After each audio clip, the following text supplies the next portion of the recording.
सोचिए, एक छोटा सा समुदाय, एक ताकतवर नेता और एक कप चाय।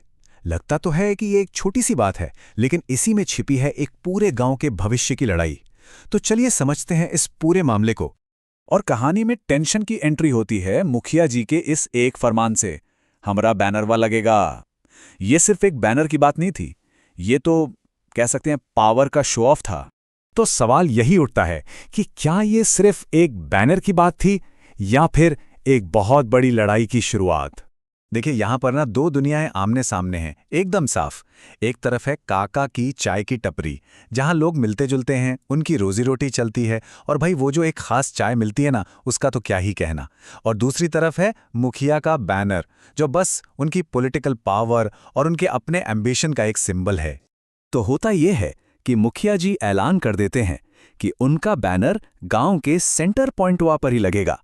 और सेंटर पॉइंट कौन सा? ठीक वही जगह जहां सालों से काका की चाय की टपरी है। अब सवाल यह है कि भाई यही जगह क्यों? और इस पर मुखिया जी का लॉजिक सुनिए। वो कहते हैं, हम बढ़ेंगे तो गांव भी बढ़ेगा, तो बैनर वहां टपरी से ज्यादा जरूरी है। मतलब यहां पर तरक्की का मतलब पर्सनल फायदे से जोड़ दिया गया। और यही इस कहानी का सबसे क्रिटिकल पॉइंट है।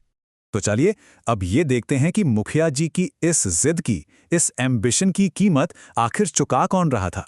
क्योंकि बात अब एक दो लोगों की नहीं, बल्कि पूरे समुदाय की रोजी रोटी पर आ गई थी। सबसे पहले तो काका को एक हफ्ते का अल्टीमेटम मिल जाता है कि दुकान खाली करो। और बात सिर्फ काका तक ही सीमित नहीं थी, लखन जैसे दूसरे छोटे मोटे दुकानदार भी निशाने पर थे। और हाँ, इन सबको बहलाने के लिए एक लॉलीपॉप भी दिया गया कि चुनाव जीतने के बाद उन्हें बिजली पानी वाली पक्की दुकानें मिलेंगी। मतलब एक खोखला वादा। इस पूरी सिचुएशन में जो बेबसी थी, जो एक अनिश्चितता थी, वो काका के इन शब्दों में महसूस की जा सकती है। वो कहते हैं, पता नहीं फिर मेरी हाथ की चाय मिले ना मिले। सोचिए, ये सिर्फ एक दुकान नहीं थी, ये उनकी पहचान थी, उनकी उम्मीद थी, सब दांव पर लगा था। लेकिन कहानी में एक ट्विस्ट है।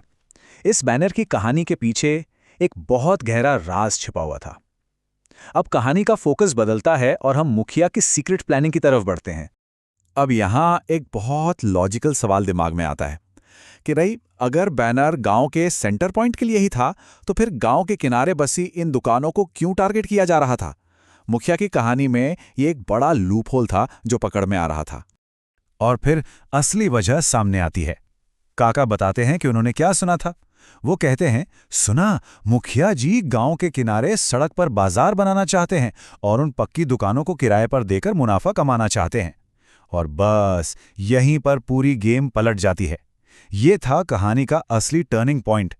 तो मतलब असली प्लान ये था, पहले तो इन लोगों की दुकानों को तोड़ो, फिर अपने नाम पर एक नया मार्केट बनाओ, और फिर उन नई दुकानों को किराए पर चढ़ाकर मोटा मुनाफा कमाओ।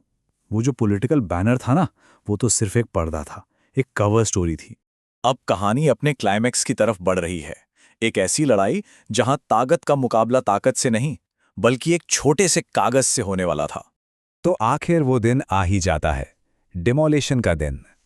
मुखिया जी अपने आदमियों को ऑर्डर देते हैं कि टपरी तोड़ना शुरू करो। माहौल में एकदम टेंशन है, सब कुछ खत्म होने वाला है, ऐसा लग रहा है। लेकिन तभी एंट्री होती है पिंटू की, गांव का ही एक नौजवान, और उसके दिमाग में कुछ और ही चल रहा था। पिंटू का हथियार क्या था? ये स्ट्रीट वेंडिंग लाइसेंस। अब ये होता क्या है, समझिए।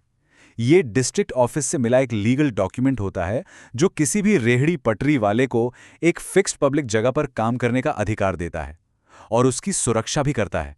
मतलब कोई भी उसे ऐसे ही गैर कानूनी तरीके से हटा नहीं सकता। और फिर पिंटू पूरे कॉन्फिडेंस के साथ उन लोगों के सामने खड़ा हो जाता है और कहता है, रुकिए, आप ये टपरी नहीं तोड़ सकते।